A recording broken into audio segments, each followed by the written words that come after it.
Welcome, ladies and gentlemen, to episode 58 of the Glory Days podcast. We are back here. Another episode, another iffy result. At least it wasn't a loss. I don't know how to feel about this one, to be completely honest. It wasn't because, a loss. Well, yes, That's the only positive. We were preemptively expecting a massive loss. No, actually, we predicted a 0-0 draw. No, you predicted a 0-0 draw, and I said 2-0 is 2 poo. Us being poo. Melbourne City being 2. But thankfully, neither of those came to reality as it was a 1-1 draw. Adam Taggart with a stoppage time equaliser. Worldy. With a stoppage time equaliser. Do you just want to repeat what you put in the group chat when we were hearing it from Absolutely. Will and Josh, who were gladly informing us. Yep, absolutely. So at the moment of the goal, there were a lot of celebrations in the chat from Josh and Will, in which I responded, well, you responded on my behalf saying Alex thinks that you guys are both, and then blank expletive that I cannot repeat on the podcast. Idiots. Absolutely. But that was frustrating. That was very, very frustrating, especially considering the fact that this is probably our only real chance to get at Melbourne City. I said this as well, and we're going to touch on this later, but the over excessive celebrations for the equaliser, like I've said this before and I will say it again, this is the worst ever Melbourne City side there has been since they changed from Heart to Melbourne City. You did tell Stan that. I did say this to Stan Lazaridis directly. This is the worst that they have ever been as a club, and you know, a 90-plus first-minute equaliser. Look, I understand Tags has had a lot of built-up frustration. He's had a really, really rough season, and obviously there's going to be a lot of joy to get a crucial goal in that moment. But at the same time, we had an extra 3 minutes of added time, and they're running off celebrating. Tags is ripping off his shirt, you know, hitting all these massive, like, you know, celebrations. I think he, you know, hit a backflip or something, and then, he did kiss the badge, though. He did kiss the badge, which I love. To be fair, it was a big moment for Adam Taggart. That goal was the one that the one that broke the club goal scoring record. So I think we can excuse the celebrations purely because he just made history. Be fair, on that I think we can on that basis, but I have seen a lot of Glory fans that have been displeased with that, and you can't necessarily, you know, knock them for it because that was, and, you know, these next few games up until I'd say Sydney are the last real chances we have of getting 3 points in games up until that Sydney game. You need to win every single game possible to even think about making finals. We're not. Look, no, I know we're not. Hey, but Griff reckons we can win 4 in a row. Look, that's what Griff says, but here, listen to me here, all right? The Mariners went from last to 6th in the space of, 3 or 4 weeks? Yeah. Something like that. There is no reason why we couldn't have done the same. No, there is, because we don't have Tom Lawrence and Rick I'm not talking to you right now, James. There is no reason we couldn't have done the same. However, we dropped points in a game such as Melbourne City, and look, I understand it was a very frustrating game. Tags made history with that goal. Absolutely fair enough, but I just feel like, man, if that was like a winner, I'd understand it. If that was like a 1-0 in like the 30th minute, I would understand it. Or not when there's 3 minutes to go and we have all the momentum again in front of a pumping crowd, which, to be fair, was probably the smallest I've seen since... A pumping 6,000 crowd.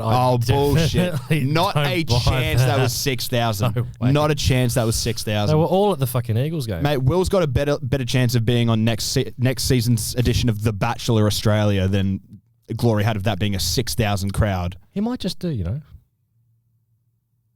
I'm a taken man, boys. James? Exactly. That's why you have no chance of being on The Bachelor, because you're a taken man, Will. Okay. That's kind of what I was getting at. Anyway. I wasn't calling you ugly, I promise. I think you were, Alex. No, I wasn't. Anyway, I've got a lovely mullet now. I've seen that. I've seen that. Oh, my God. Yeah. Okay, may as well get started in the fan comments. Yeah. What do we rate the mullet out of 10? Thoughts? You give us a 12?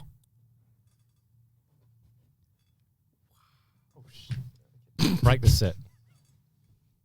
Not bad. Thoughts? Yeah, good. Thoughts? Yeah, it suits you. It looks nice. Yeah. People in the comments, let Will know what you think about his mullet rated out of 10. It's like a tidy mullet, not like a total bogan mullet. Yeah. Your hair looks shit. Aiden Augustine. Oh, wait. What the duck did I watch for the first 90 minutes of that game? He actually did say what the duck, by the way. It was so boring, and the crowds being dead didn't help. Why do I support my club? Chats were good after the game, though. Felt nice to not have to watch that game any longer.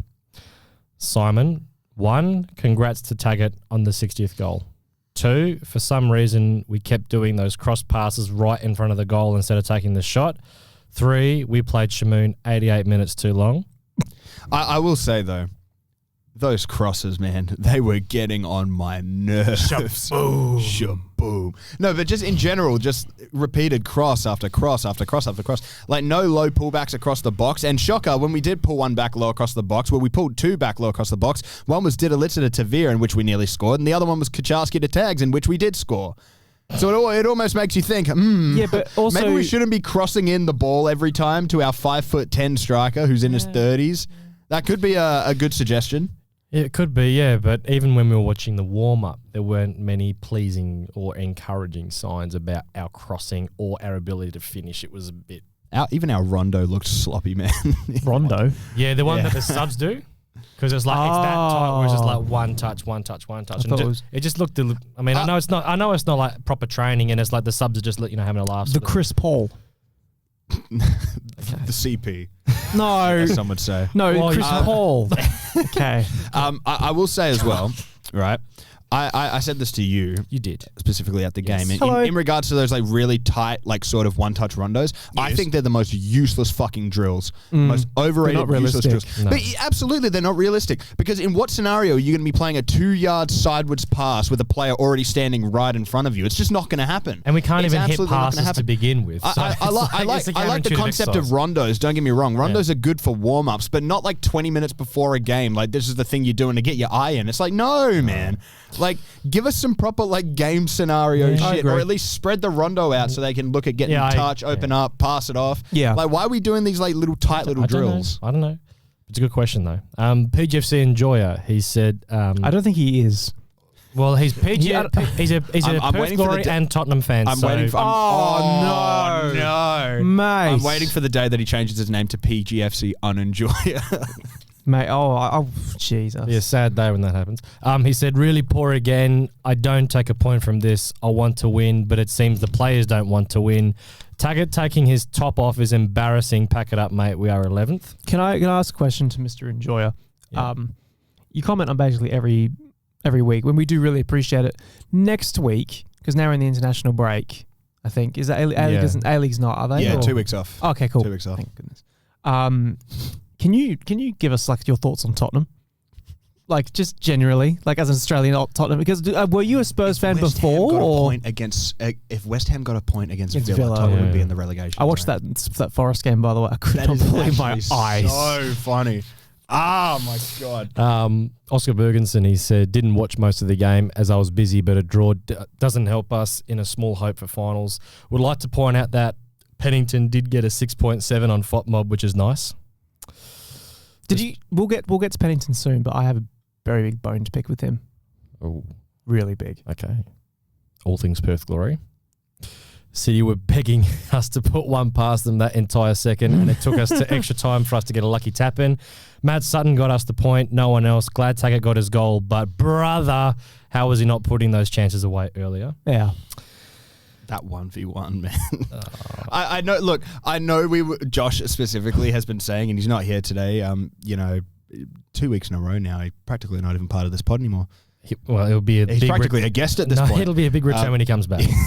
No, I know he was saying though that Tags missing these chances is like a big confidence thing. It's a big form thing. But like, I don't give a shit how bad your form is, bro. You can't be fucking missing. Did you see what he said about Tags after the goal? He said, he's been classed today, to be fair. Yeah. No, wait, right. He said that and agreeing with Trono because I said speak now to Alex when he scored. Yeah. And then he went, I know he hasn't been great today, about 5 minutes later. And I was like, so has he been classed or has he been not great? Yeah, what is happening? He's been classed today, to be fair. Then 5 minutes later. He's like, I know he hasn't been great today. But I know he loves Tags, and that's totally fine. But yeah. Even I love Tags, but we all love him. We all love Tags. That's why we're so frustrated, because we know how good Tags is. I will never not defend him, but I will say, and obviously we'll get onto that later as well, but the whole celebration thing does kind of show, I think, the mentality of where we're at in terms of finals. There was no like, okay, if we win this game, we can get on to the finals. It was more like, and it was sort of reflective of some comments that Alex and I were looking at halftime, where it was like, it's not a team that's out there. It is 11 individuals. And I know it's a big moment for Tags, and it was like, man, you've just got the 60th goal. You've overtaken the likes of Keogh, the likes of Diego Castro in terms of the all-time goals. And not even that. It's not even like he's overtaken them. Like he has. He's outright. He's outright, but he's also a Perth boy. So it's not like it's not like Keogh. It's not like Fowler. It's not like Schmelz. Yeah, it's not like that. It's a local Perth boy has just become the all-time scorer in this league for a team he grew up watching and adored. Which is massive. It's just huge. That is the sad thing as well, is that I genuinely feel like, and the people at home can agree with me or disagree with me or whatever, I feel like this moment, and quite obviously, would have been so much more impactful if we were playing as good as we know we can. Because, look, even if we were around like 5th or 6th or something like that, maybe like, we are just sort of scraping by in the top 6. A last-minute goal from Tags to break the goal-scoring record for his boyhood club, for a boy from Perth breaking the goal-scoring record to rescue us a point late in a game that we struggled to fight for top 6. That's an incredible moment. But the context of it is, we knew going into this that this was one of the most winnable games that we had for the rest of the season at home against a Melbourne City that was missing Andreas Kuen. They were missing a few other key players. And we just didn't turn up, and then we score in added time, and instead of running to get that ball, coming back, and then maybe giving a nice interview after the game saying, it means a lot to me to break that record, instead we've gone taking our shirts off, running and celebrating, and then Griffo's had to go and sprint over to the sideline, to the corner flag, and call it back over, saying, hurry the fuck up, get back on with it. But that's sort of, but that, I mean, again, I know it's a little bit harsh, to have a go at Tags on that, but it sort of does validate that kind of conception where it's like it is a bunch of guys that are sort of playing for themselves rather than for the team in a way. And I think, and I know people can take that the wrong way. No, but it is because I think it does sort of feel that way from afar. Because we talked about the mentality for finals, and weirdly had a lot of people disagreeing with us, or either just trying to rage bait, saying you're saying this without any basis. And I'm like, well, just look at the performances, and you can see for yourself that maybe finals aren't. And along with the celebration, the first thought wasn't let's go and try and win this game to try and make finals. It was let's be happy with the draw, and celebrate. I think you can put let's be happy for Tags this moment. Let's put it this way: you had the 3 games under Griff's interim period where we won them in a row. Newcastle, MacArthur, and Western Sydney. You compare the standard of performance of that game versus the standard of performances since January. Is night and day.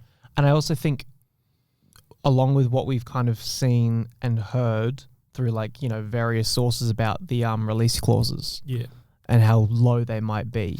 The mentality for quite a few players, I'm not saying it is, it's entirely possible that they're not playing for the club, they're playing to show off to other clubs to get a new contract or to have that release clause triggered to go then get a better deal somewhere else. Look, that's very well possible. Look, I disagree with James in the sense that I don't think that this is necessarily a squad playing for themselves. I do get the vibe that this is a team. It's just, I feel like this team doesn't know its own value. I feel like the players on this team at least play or perform like they don't rate themselves as much as we rate them, which is shocking because normally you'd expect it to be the other way around. Well, you'd expect a team that's struggling to be like, no, we're better than this. We were saying this to stand at the end of the game where it's like we all felt on paper this team should be making the finals. There's no question about it, and it's the frustrating part that.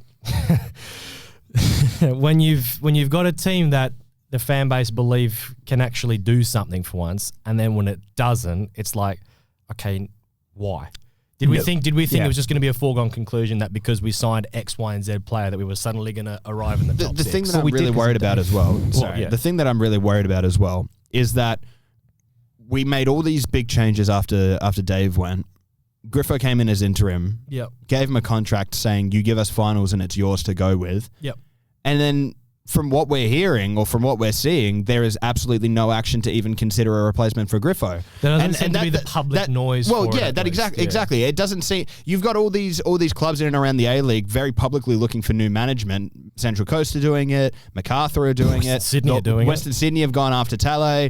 Wellington have already sacked Giancarlo Italiano. Brisbane are clearly looking for a new manager, as from what we've heard from reports. But we hear nothing from Perth Glory when the whole point of this was, hey, we've got a top 6 squad. We know Dave can't do it with it. Give it to Griffo for interim. Okay, he's doing well. He's taking us back up towards the 6. We'll give you the job to the end of the season. If you make finals, it's yours to keep. If you don't make finals, then it's got to be someone else's. Yeah, it has to be someone else's job because...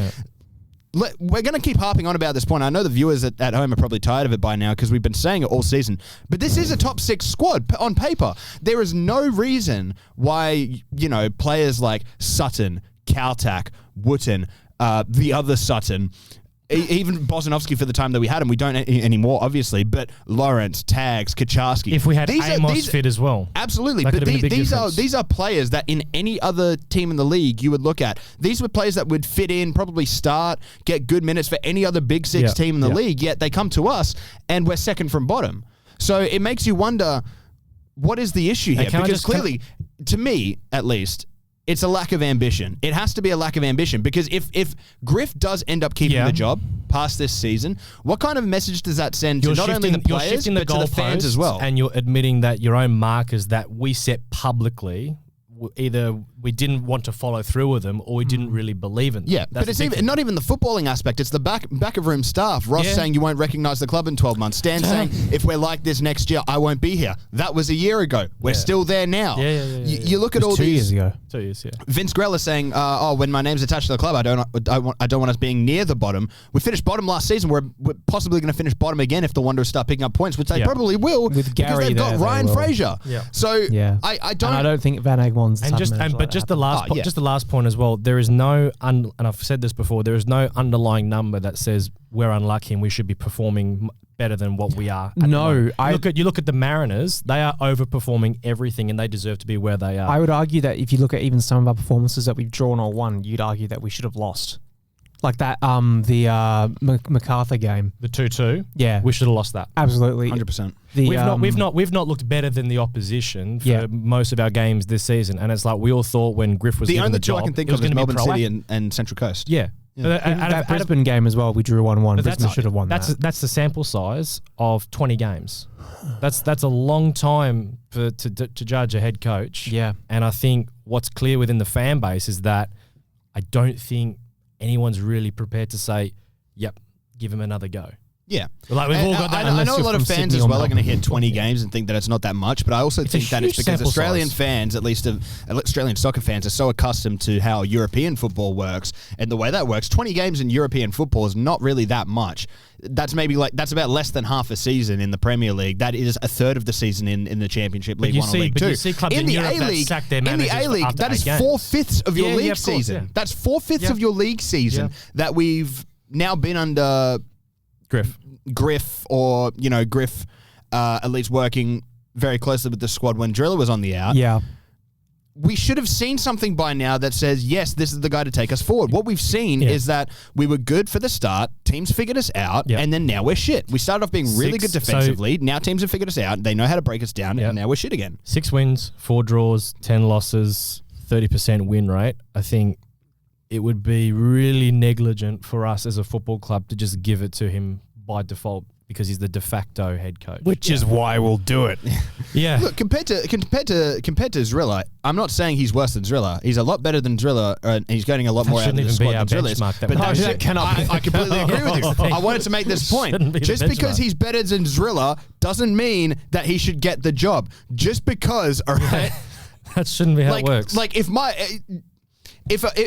leg falls off, I shouldn't be happy if I fall over and dislocate my shoulder. Yeah. It's like, no, my leg falling off is shit.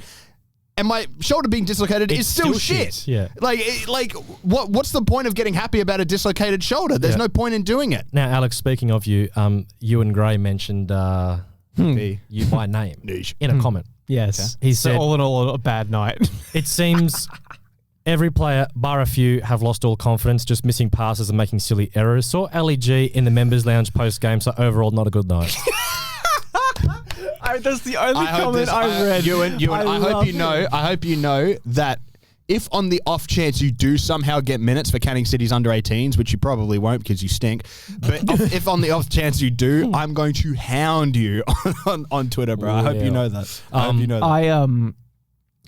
want to. I know Ewan listens clearly. Yeah, really. I say this in the nicest possible. I said this to his face as well. Like, he is one of the funniest people you could ever meet. Yeah. He just only says it through text. in person, he doesn't know. He's made a couple of jokes in person, like that's really funny. But over text, he's the funniest guy. You said you need to say it in public, in person. You're a funny guy. We have invited him on the pod as well, and I genuinely feel like he'd be really good on the pod. If you want him, live chat now. Ewan, if you'd like, I can try and see if we can invest in some sort of Stephen Hawking text-to-speech device to sort of try and help out with this. But like, if you could just talk, that would be a lot more preferable. Now the whole Ewan segment has been cut out. Well done. Lachlan. No, don't say Lachlan, he said, few good moments in the first half, but for the most part, we were outplayed. Probably should have been 2-0 down. Didn't think City did much in the second half. A lot of random half volleys and whatnot. We should have buried 2 minimum. Draw was fair. Suts great in net. Ryan, see it as more 2 points lost than anything. Happy Taggart got his goal, but he's got to finish that 1-on-1. Thought Sutton was well going forward. At times it felt like Diabreu was the only one that cared. Korean barbecue. I'm really happy and proud that Tags broke the club goal scoring record, but the finishing has to improve. Poor passes, and at times it looked too easy for City to break and get past our midfield. Thank God for Matt. Palash, he said, not really much to be happy about. A draw better than a loss, but a win was very achievable. Both teams have had great chances to take the lead. Neither were clinical in the end. Fair result across the context of the game. This team still has too much to improve. Midfield feels bland.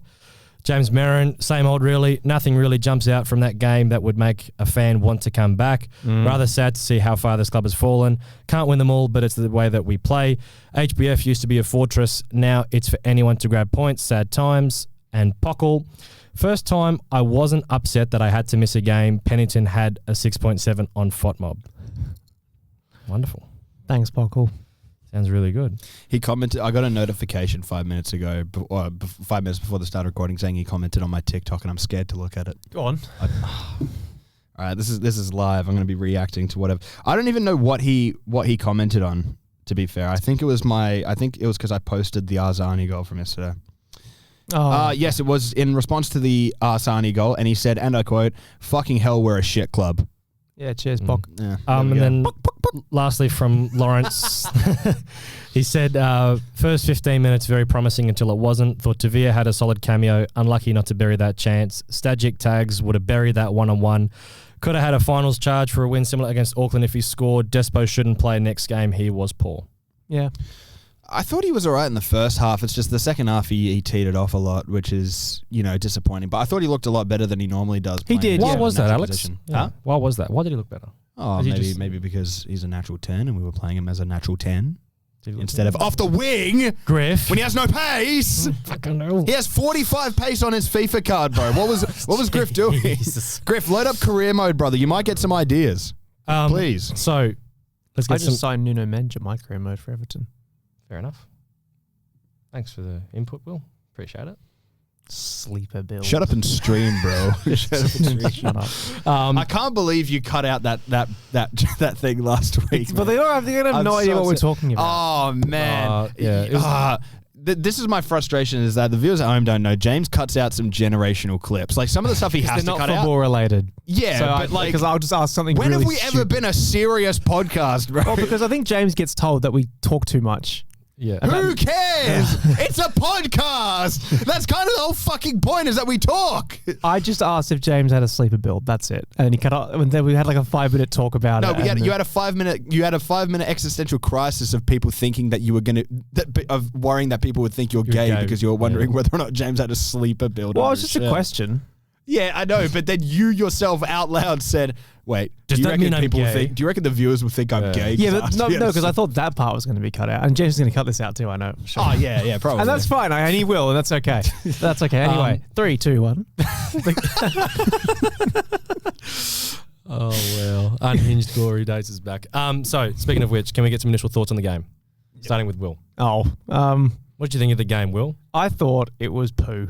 Because you watched To Dare is to poo. Right? Yeah, I watched it from home. Yeah. Yeah, no, it was To Dare was in fact worse than poo. I will say that it's not the worst game I've seen all season, but also there have been a lot worse. There have been worse, but also it was just very, very, very, very boring. Well done. Yeah. Boring. I was boring. Boring. Boring. Boring. Boring. Yeah, no. That should have been played throughout the stadium, and no one would have disagreed. No, if that guy went on the speaker and just went, boring. Yeah, Just hack it to boring. the PA. Boring, glory. Why do you think it was boring, Will? Because we have someone who has no idea what the hell they're doing as our manager. At least... Do you put it all down a Griff? No, not particularly. But look, that's a bit harsh to say he has no idea. Of course he knows what he's doing to an extent, but... What he's getting the players to do. The problem I'm having with him is that he keeps saying and name-dropping these A-tier managers about who his inspirations are. And then I see, as you've said, absolutely nothing that I can possibly look at and say, oh, he's doing like that way. Maybe like the awful spells that these managers have had and then got sacked a week later. Maybe like the last game they've played for their club. That's the kind of tactics we see. Yeah. But like, I just don't understand why we're still doing Pennington on the wing. On the right wing as well. I don't know what is happening. And it is doing my head in. Because we have only one player that can win headers, and it's Nicholas Pennington. That is it. Otherwise, why do we not just put fucking Jab there or some shit? We probably get more. We thought Leslie was going to go at fucking left wing at one point. Yeah, when he came on. Was Labib on the bench? No. He was. He was, wasn't he? Yeah. My apologies. Yeah, I think I saw... Stupid. Stop. Yeah, so because Labib played up top a little bit, so you could have even put him there. So, he was on the bench, sorry. Right, yeah. I also saw... Yeah, I did see Jab in the crowd on the television. Yeah, no, he was just sitting in the crowd, just casually, not even in the top part. He was just sitting on the family stand below. Okay. Yeah. Anyway, no, I don't understand what's going on. It seems there are so many simple things. You know, like when you play career mode and you play a person out of position and their rating drops about like 10 or whatever. I feel like Pennington drops like 35. So he just becomes like a, I don't know, 30 rated player. That one random bronze academy guy. Hey boss, I really hope you're going to play me today in the Champions League final. Yeah. I'm disappointed you didn't play me, boss. Transfer but I understand. Yeah. And it's like... I want to leave. I think I've been making some really good progress lately, and it's just the youth development player you just added to the squad. Yeah. It's like, shut up. Yeah, no, but like I just don't understand what's going on, and the problem I'm having is that we're not getting answers. And the answers we're getting make no sense when we do get them. Yeah. Like, I obviously wasn't able to attend the members' lounge or anything afterwards, so I don't know if you guys had those conversations, but... We didn't. When you just look at the way we played, there isn't anything particular I can look at and say, well, we clearly had a plan, you know? Other than just rinse and repeat, what is it? Is it Darwinism? Repeating the same thing over and over again is the first sign of insanity. The definition of insanity. The definition of insanity, yeah, sorry, yeah. Darwin is survival of the fittest. Yeah. Yeah, So we're clearly fucked off that race within the first 2 games. Well, of the season. yes, because we survival of the fittest because we're unfit, bro.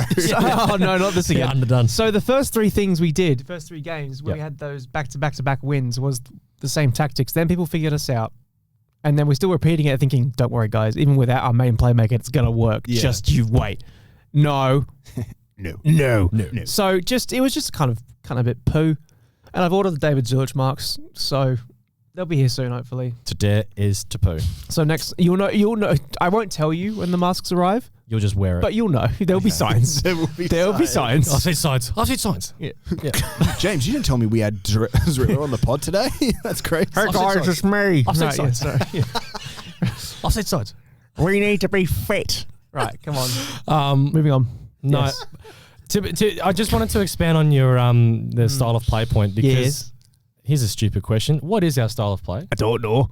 Yeah, it's just boring. Yeah, I don't know, Jeff. I don't know, Jeff. I don't know, Jeff. Is there tactics? Yeah, no. No, but you know what I mean? No, it's genuinely just it's like when you go to a Sunday league game and you watch, like you go there for the whole day. So you get there at 9 a.m. and you watch, like you start with the under 16s and the 18s and the 21s, 23s, the 45s. reserves. Like you stay there the whole day, but you're watching the 45s. Yeah. Like you've just finished watching the main team, so you're like, oh, I'll have a beer and watch the 45s. Yeah. That is what it's watching, because the 45s don't do anything other than just pass. It's not even passing and moving because they're too old. It's just hoof. Yeah, it's just hoofball. Yeah. We don't pass and move. Even the Matildas, as much as that was just some of the worst things I've seen. Don't even get me started. We won't talk about the Matildas. I will say I was quite devastated they didn't beat Japan. I think we should have won, or at least gotten a goal. We can touch on the Matildas if we want to. Look, we shouldn't have even made it to the final. Can I say this? This is, in my opinion, the worst I've ever seen the Matildas play in a tournament, and I still think Montemurro is the best coach we've had since Stajic. However, I will say the players were awful. Terrible. I don't know. They lifted their game. For the final, they were really... I really enjoyed the final. No, that was Japan playing like shit. I don't even put that on. I think that was Japan playing like shit. I've never seen them play that bad. This is true. We should have lost North Korea. Montemurro is the best coach we've had since Stajic. His tactical output is really nice. The players were terrible. We've pissed away the golden generation. Ford sucked the entire tournament, which is unfortunate. Which is really fortunate because she's really good. And a former Perth girl. Same with Sam Kerr, who I thought was shit the entire tournament. Really? Alana Kennedy was... Without Sam, we wouldn't have won any games. Brother, Alana Kennedy was our fucking top goal scorer. Yeah, I know. Alana Kennedy scored more goals than Kerr and Ford combined. No, but I also understand. But you look, this isn't Sam Kerr. This is Sam Kerr after injury. Yes, I understand. I understand that as well. But at the same time, I agree. I don't expect Sam Kerr to sort of put out that output she did at the Women's World Cup. And she still saved her bums quite a few times. However, she wasn't getting very involved. Ford was shit. Gary was terrible. Carpenter had the poorest attitude I've ever seen. Disgraceful. Can I just relate that Matildas analogy to our style of play? Because I think you could draw a parallel in that the Matildas were pretty useless on the ball. But yet.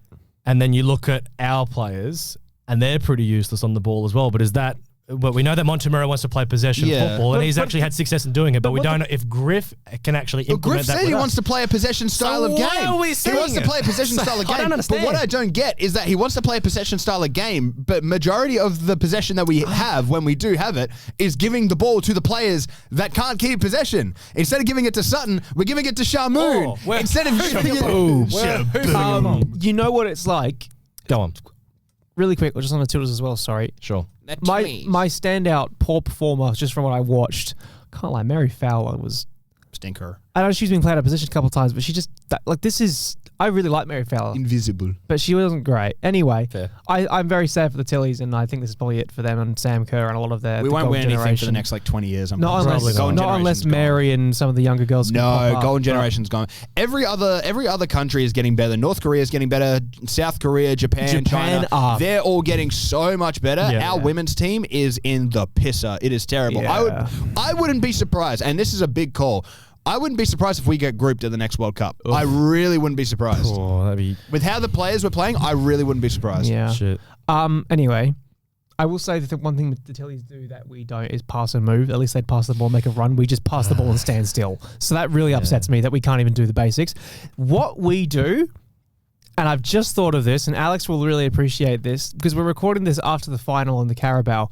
This is what we do. Is what Arsenal were doing last night with the ball and defence when City is watching them. Yeah. And once they're not being pressed, they just go past. Yeah. And they're not making runs. They just, and then they just go. Oof. I saw this tweet, and it was the funniest thing. It was the photo. No, it was the video of Arsenal. No. Sorry. Yeah, but it was like Saliba and Gabriel passing it side to side because City were just standing off and protecting the middle. Yeah. And the caption was just like, shock when Arsenal actually have to play football, they don't know what the fuck to do. Yeah. Seriously? And then someone commented, wow, Pep is seriously a tactical genius. And I'm like, it's not even a tactical genius. It's just like, hey, make the team that shit on the ball play on the ball. Yeah, and but shocker, they had nothing. Shit. Yeah. They were terrible. Give me corner. Give me, they had nothing. No, this is what I'm saying. If Arsenal win the league, which they probably will, they will go down. I don't know. Look, if they win the league, I'm saying this now. If they win the league, they will go down as the worst team to have ever won the Premier League. All right? Yeah. And look, I know you can say in terms of individual quality, Leicester, Blackburn, whatever. I don't care because at least Leicester played good football. At least they were underdogs, scrapping out results, really good, exciting football. And they broke Arsenal records play too. for set pieces, bro. Yeah. I've never seen a team do as much damage for the game of football as Arsenal have done this season. Football. Honestly. All I'm saying is that the title race is not done because if City pick up their form after this win, they're out the Champions League now, so they don't have to worry about resting players. They're done. They're going to go for the league. If they beat Arsenal in the Premier League coming up and they win their game in hand, it's a 3-point advantage. They're going to shit themselves. It's coming. It's the bottle job is coming. It's coming. Sorry, I'm getting excited. I'm really excited. They might go trophyless this season. They might go trophyless. Oh my gosh. Yes. Oh my gosh. I just find it hilarious how I genuinely heard Arsenal fans like Arsenal Fan TV and stuff like a couple of days ago talking about a potential quadruple and how historic it would be. And whoops. And they've got the easiest draw in the Champions League. They've got a 9-point gap at the top of the Prem table. They were favourites for the Carabao final. They're still in the FA Cup. They've lost the Carabao final while being made a joke of by Nico O'Reilly. Yeah. Right? FA Cup, we'll see. Prem, we'll see. Champions League, we'll see. I'm here for it. Sorry, baby. We don't want to talk about the glory because it's just so annoying, but I'm here for the hate watch. I'm so here. That's valid because I actually don't. Yeah, there's not a heck of a lot to talk about regarding. This is really such a nothing burger of a game. Because we had the changes to the team. You had Timmins, Tavia, Kaczarski out, Diabreu, Despo, and Taggart in. Any major thoughts about the lineup, or was it just like meh, like we normally are? It was. What the hell was that? Or like Alex just. Yeah. It was kind of. I think it was. I thought of the lineup. I think it was probably the expected lineup. It's just I was. At what point do we say, okay, clearly finals isn't happening. We're going to put Pennington in the middle or on the bench, and we're going to call up a winger from our youth team and let him have a crack? Why not? Or why don't we start Digilitza? Like, because do it against the Mariners. I've got a call to make when we get to our lineup. Because I think he's really good. I've got a call to make. I think his technical ability already, you can see on the ball, is fantastic. His IQ's there too. But how scary is it though that he's coming to the team? He's played like 2-3 games and he's already shown. More. How scary is it that Tavia, since coming into this side, has been as good as he is? I don't think the it's fact that scary. he didn't even start over Despo is crazy. I don't think it's scary. I think it's just a sign for other A-League teams that, hey, if you get it right, there are so many A-League or better quality players in like the lower league, like NPL or Championship. We've got Didalitza on a 3-year deal, bro. Oh, the money. He could be starting. He could be starting next season. I genuinely think you could look at there's guys. Potential for I genuinely think there's potential for guys like him, Diabreu, Lizalaiski, possibly Labib if something happens there. Those kind of young guys that could be getting starting spots. I genuinely do think so. See, I think the problem that we're going to have here is not the talent. And we can get onto this more as well, James. Okay, we got to get on the game. It is the system. Not even that. The problem I have... Squad composition? No, I don't think you guys are going to see where I'm going with this, but I have an idea. Like this is my opinion on what can go wrong. The culture that these young players get brought into from an early age if they start to play in these first teams, such as your Geos and now Despos or even Will. Yeah. Like some of these younger players come in. I worry just about the culture. Australian culture itself is very laid back, very much just, chill out, brah, kind of thing, And that is the biggest killer for young players is to chill out. Yeah. Think that they've made it and then they just become complacent and then they stop trying as hard as they were. They get to that first team and now they're like, well, I'm here now. Hot take from me. I think that's why majority of the players you see coming through nowadays are all dual nationals with European nationalities. Yes. That's why I think, because I haven't seen a single player come through the Australian system who's not a dual national with a European country that has really shown that hunger to actually get to the level. Is he straight Aussie or has he got English as well? I think he's English as well. He might, if I'm not mistaken. From his family's accent, it would probably... Yeah. But no, that is my worry, is that because... we can comment on culture things. We have heard and seen things about what happens off game days, about things that maybe shouldn't be happening.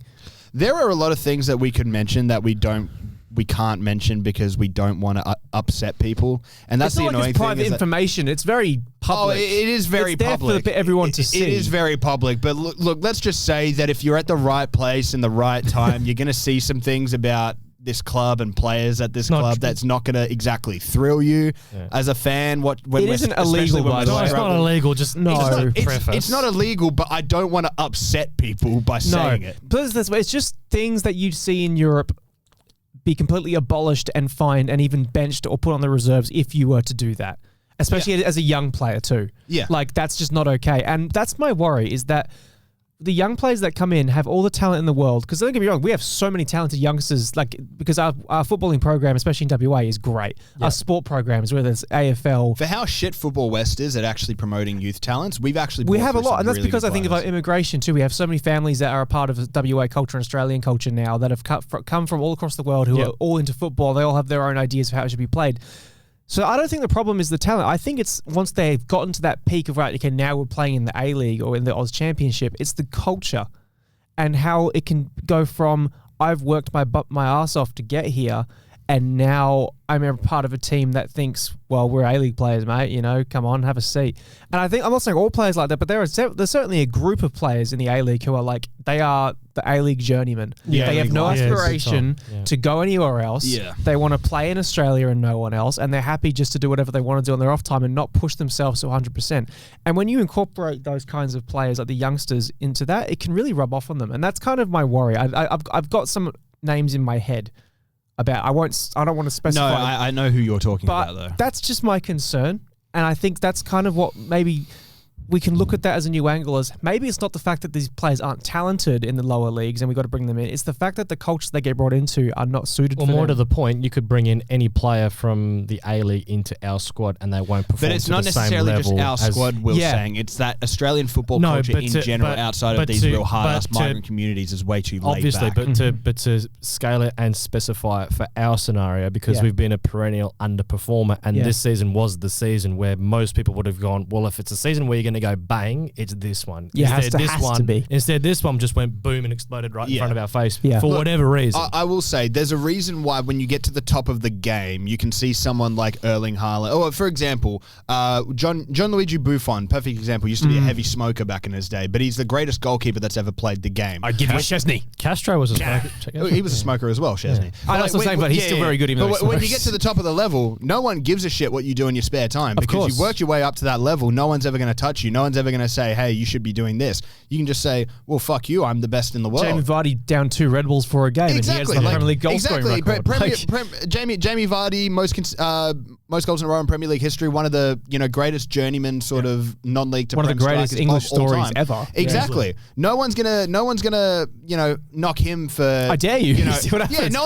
one's gonna shit. no one's gonna knock him for having two Red Bulls, half a vape, and a fucking meat pie before a game. He's gonna die 10 years early, probably. It's Jamie fucking Vardy. You can't go at him. No. But if you see players that are supposed to be like these young promising talents doing shit like going out to nightclubs or drinking heavy or smoking or doing any of this shit or vaping or anything like that, of course we're going to look at them and say, what the fuck are you doing? Because you're a player with all this promise and we see you doing these things, and it's like, well, how the hell am I supposed to get invested in wanting you to do better when clearly you don't care enough about your own body before you've even made it to that level? Because let's be real here. If you're 18, 19, you've still got all the time in the world in your football career, in context of your football career, to make it to a high level. Jalen made his A-League debut at, what was it, 18, 19? Pretty much. Moved to QPR after, 10 games? Banging it, by the way, my guy. Fantastic hat-trick in the QPR under 21s, I think. Yeah. Fantastic fan. Brilliant. But look, like when you get to that sort of level, I can forgive you having a beer after a hard-worked victory. But when you're here, let's say in our example, in a club that's second from bottom with a lot of young and impressionable players that are going to have a big role to play in their squad, I don't want to see people having beers, vaping, doing all this shit, night clubbing, all that. It's just like, mate, we're fucking struggling here, and we're putting our faith in you to dig our club out of the trenches, and you're doing all this shit. I think to end that discussion, because it is a valid one and it is an important one, particularly for us, given we perform so poorly. But it's like in a competition like ours, where there are so many.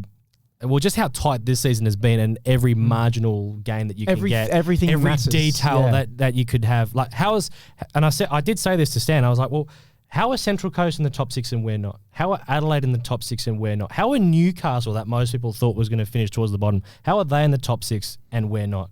Newcastle, by the way, don't have all their good players. I'm scared to look at my A-League predictions video I made earlier this year, because I'm so certain I put Newcastle on the bottom. Probably. I'm so certain. Well, don't do it, bro. Don't do it to me. So just to save your blushes, Alex, we'll get on to the game. Thank you, James. You're welcome. We're going to mute Will's mic for the rest of the episode now.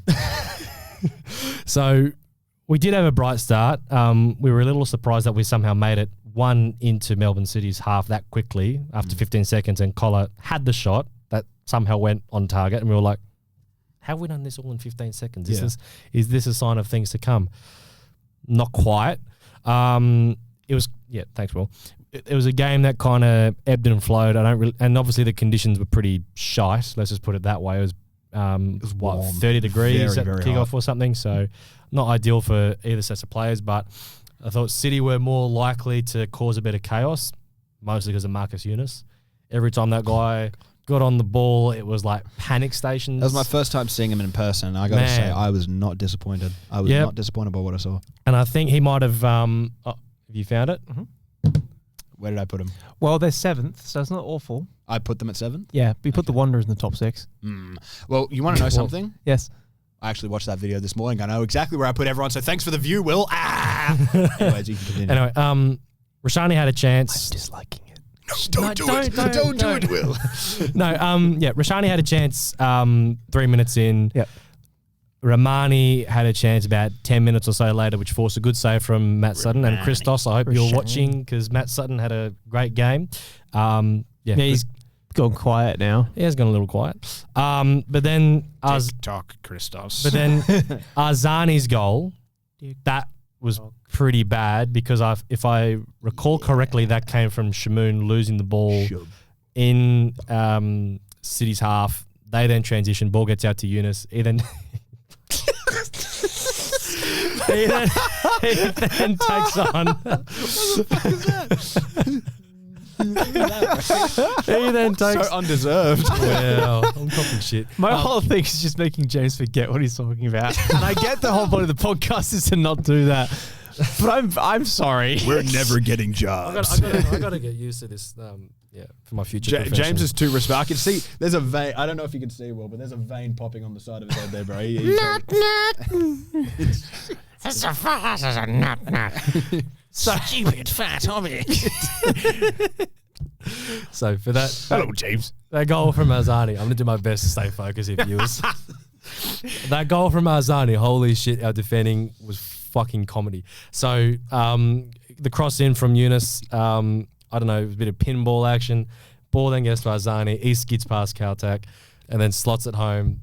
Will, do you have any thoughts on the goal? Can I talk like this or should I just talk like... Do whatever you feel comfortable with, Will. Okay. Right, hello, guys. Yeah. Hello, Pepper Pig. Okay, right. Thoughts, please, Will. I saw you shaking your guy at. No.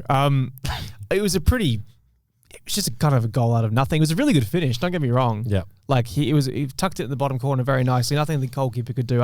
He was totally blindsided. He had no idea what was going on. He couldn't. Yeah. Because there was so many bodies in there. Yeah. The ball was kind of invisible between all those legs for the keeper. So it's not his fault. But it's just poor, isn't it? It's a totally unforced error leading to a goal. Yep. As a professional, and no matter at what level, you've got to be able to deal with those kinds of very minor situations. Yeah. Effectively, even if it's just a hoof foot long, which is not something we're below, by the way. We're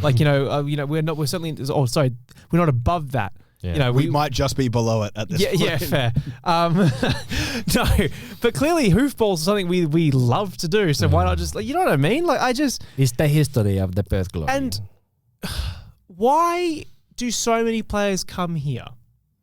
Good question. And good question. Very good question. And perform under the level of which we've seen them play at other A-League clubs, because Shamoon was playing very well at Western in a very good side. Sammy Sutton has been performing, not particularly at what we know he can do when he's been playing. There might be a reason for that, which probably I can't repeat. Hey viewers, can you tell us? Yeah, no, but yeah. Look, sloppy goal. Yeah. But I can't say it's unlucky because, there was a couple of chances City had before that, which you could argue if it wasn't for Sutton's brilliance, we would have conceded anyway. Alex?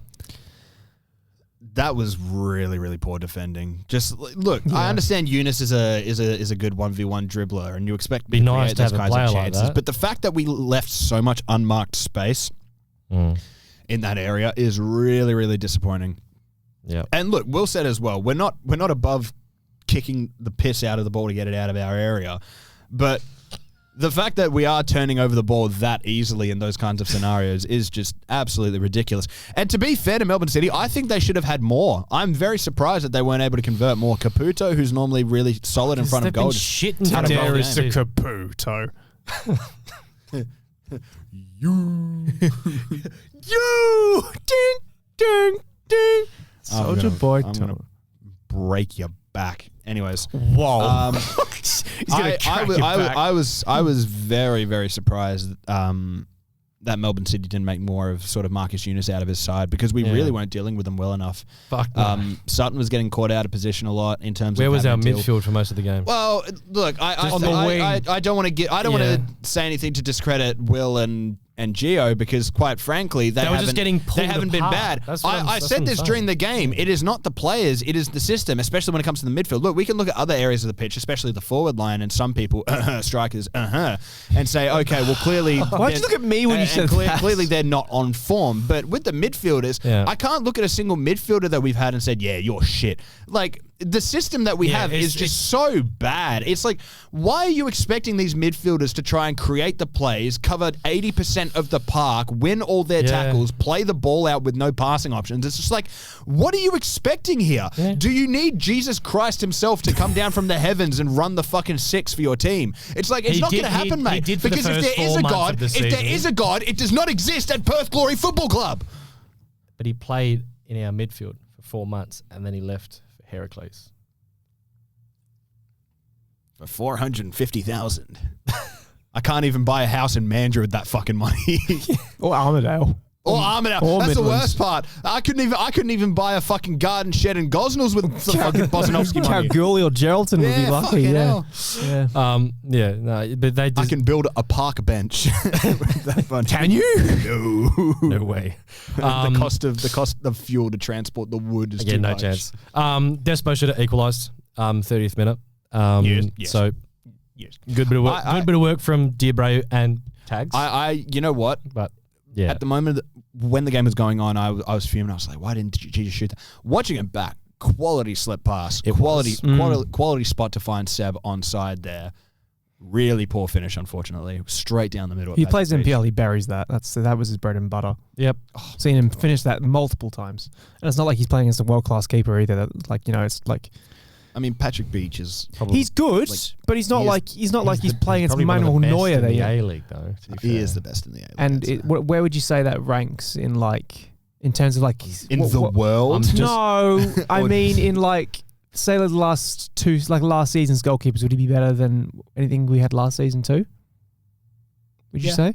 I'd say so. He's definitely up there. Yeah, that's fair. I think he's probably been the best since Gaucho. Oh.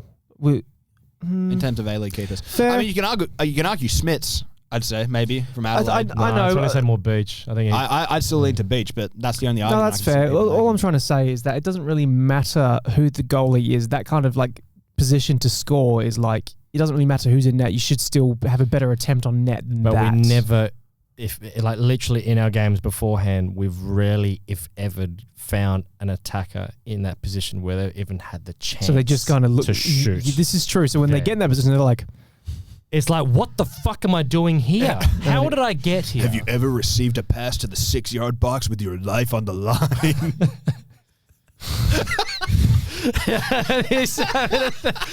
I don't think you know what a bad day is.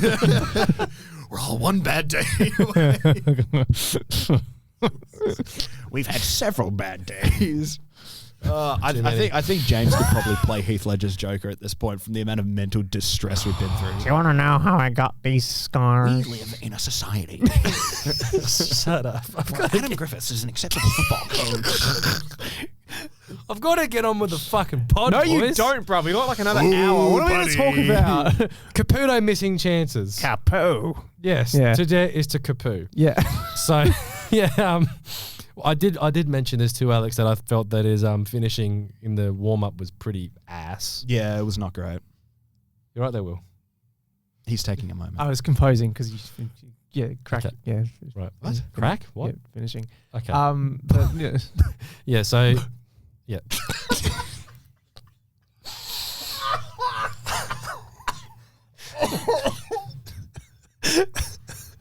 Anyway, so Caputo, Jesus, I mean, his finishing was pretty crap. Yeah, it was pretty kapoo.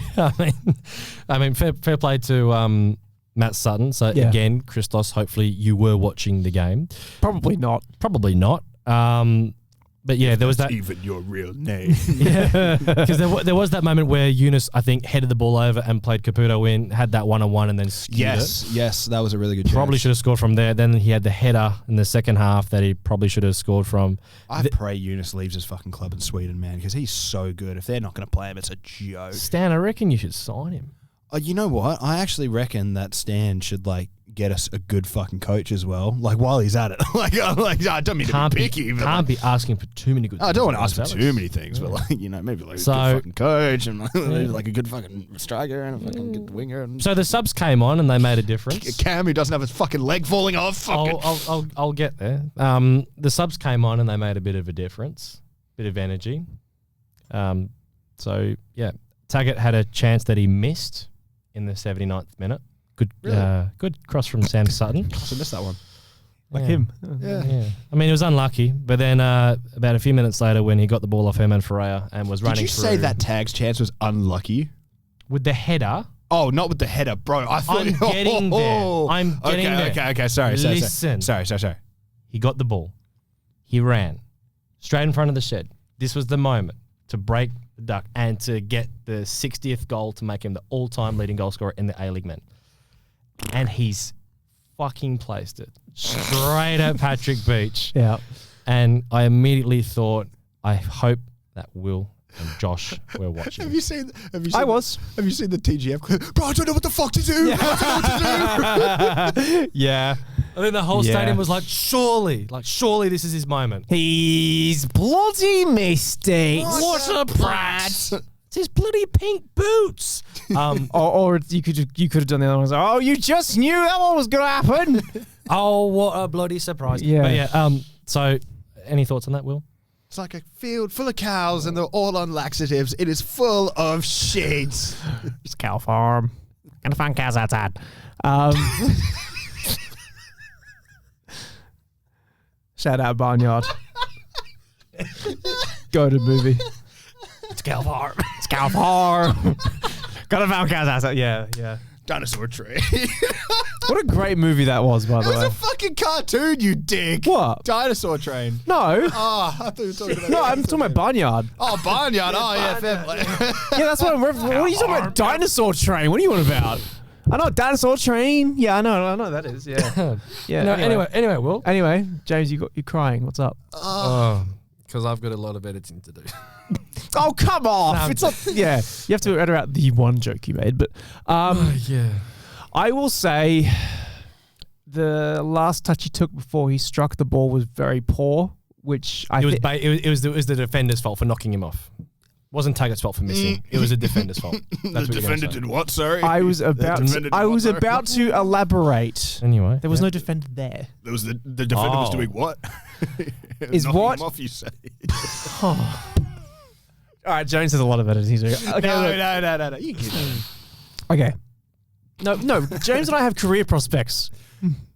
So do I. No, you don't. Yeah, I do. Right, so No, Will. Will. no. It looked like to me, just watching it, that he kind of wanted to try and take it around the keeper and then just tap it in. Then, once he realized how big Beach was, Then what happened? McQueen is fading. he then changed his mind. But by that point, as he changed his mind, he'd already taken the touch to go around the keeper, which he stuffed. And then he shot it straight at the keeper because he just missed. I think he didn't calculate how quick and how big Beach is. I think he just got caught in two minds. Yeah. That's what I was saying. He got, I don't caught even between I don't even know if he dribbling wanted to take around it or around him. shooting. I think he just got caught between the minds of do I chip him or do I Boot very it. low? Yeah. Yeah. But inevitably he decided on neither, and he decided on a side foot pass straight to the goalie. So Yeah. Unlucky. We can move on. 30 seconds later. Yep. Tavia said, I'll do one better. After it was a pretty good ball that was played over to Didalitza, who put it literally on a plate for Tavia. And then he was like, Tags, I hope you're watching. And butchered it. Yeah. okay, Anything but you can do, I can do too. No, I'm sorry. We can't give Tavia. No, obviously we can't give him not. shit for that. No, it was Bro, the fucking ball was. He was like 2 inches from Patrick Beach. I bro. know. It's like, but yeah, it's just the luck of the draw is not falling our way. Yeah. And then I agree. That one I can say is unlucky. No, the other one no, on both the were unlucky. It's unfortunate. Oh, stop it, you. Cow farm. Anyway, so so and then in the 91st minute, Yes. What happened, James? Tell me slowly. Tavia. Yes. It was a hoofball from Sutton. Yes. It found Tavia. Yes. He found Tags. Yes. Tags ran with the ball. Yes. He found Kaczarski. Yes. Kaczarski then cut it back. Yes. And then Taggart scored. Yeah! Speak. Talk now. Huh? Yeah. 3 for me and 2 for them. Respect. Respect. Who do you think you are? I am. Yeah. Yeah. That's my goat. Fair enough. Yeah. Yeah. No. Good So finish. bait. Good finish. No, it was a great finish. Fantastic finish. Worldy. About time. We have been waiting. Since He finally equaled Pennington's tally for this season. that's pretty bad. That the goal scoring midfielder. To be fair, playing two at of left Pennington's wing, goals are absolutely like, how on earth are they goals? they're still goals. Did you see the one Tags fucking scored? It was a tap in, yeah. Yeah. Pennington, one of Pennington's bounced off the keeper's head and fell An in. absolute fucking belter from range. What are you Okay, talking yeah, about? right, Colin. But we need to call Pockle. Yeah, actually, yeah, Pock will assassinate this man in the next game, please. With kindness. With love and affection. Or in Minecraft. Just send certain individuals to do it. Yeah. I'm sure they would love the job. Yep. Can I say as well, right? No. Speaking of something that someone deserves assassinating over, $7 for a Pepsi Max in the members' lounge. Jeez. My Standard God. procedure. Can I say the members' lounge at the end of the game? I got a Pepsi Max and a water, and it cost me $13.50 for a Pepsi Max and a water. That's bad. We're talking about Extortion. how the members have no incentive. You're Yeah. charging them $7 in the members' lounge. Like, I understand if you at the regular food stalls and stuff, you charge $7 for a soft drink. It's whatever. It's stadium prices, right? When you go to the members' lounge, you Yeah. shouldn't be getting charged $7 for it. And here's another one, right? I went to the game an hour beforehand, before most of the food stalls were open. So I went to the members' lounge to get food, and I said, what was open? How long until you guys are doing the butter chicken chips? They come to me 5 minutes later and said, oh yeah, we're not doing them. I'm like, well, what the fuck is the point? Yeah. What's the point? Like, Yeah. I'm paying stupid prices anyway for the members' lounge. I'm paying stupid prices for the drinks anyway, and you don't have half the shit that's available. I It's think like, what the it'd fuck be is the so point? simple just to be, as part of your member pass, you get one free drink per game or Or something. literally, like, I don't know. one free drink, or literally just by going. discount. No. But the thing is, Yeah, right, discount to on get the food, into the yeah. members' lounge where the bar is and everything. You have to be a member, so Yes. you have a guarantee that everyone that goes in there is a club member. Correct. So the food should just be cheaper in there if you want to give an incentive to the members. Yeah, I agree. Like it's Well, like they used like, to- Look, I really do appreciate the hat that I'm going to find for $5 at Salvo's in 3 months anyway. I really do love that. But the Alex, thing is, you it's are like using your brain No, boys. way too much. Were you guys members back in like 2016? Yeah. Did you go to the members' lounge at all? No. Okay, I did. There was free food. They used to bring out free food for the members. Like I do remember They'd this. have like a whole big tray of food, I do and you remember could just have this. this like a buffet, and the members would come in afterwards. I got I like a flexi membership one time, and I Yeah. went to the members lounge, and they had like the stuff that they bought out. Yeah, for they the just members. they used to bring out free food and drinks for the members after Yeah. the game. Oh, well, that's a thought for the club. so for just next saying, like it season. used to be a thing Hey where guys, at least the water is free in the members lounge. It's great water. it's not though. It costs you $6.50, mate. Is there No, like the little fountain they have for the thing. yeah. All you have to do is just pay for a $400 membership, and you can get free water. And they say that I've got nothing. Are there any are there any final thoughts on the game? Because No. I feel we've kind of exhausted it. Well, yeah, mate. It's 8:15. We've got 45 minutes left to talk about things, and we've booked this room out. This is why I'm making you want to just explode.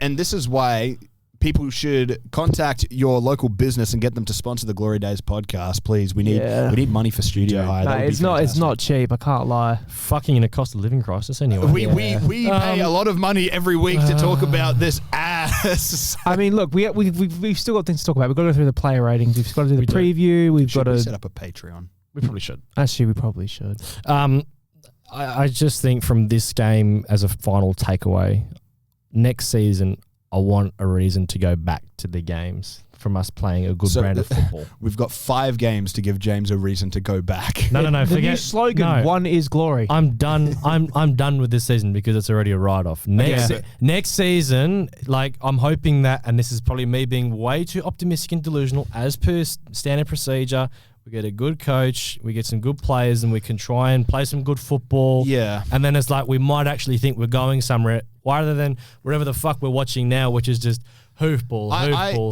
We're going nowhere. And I genuinely this that's our morning product. was very close to going through and finding the Perth Glory, the number that they call you for the membership renewals.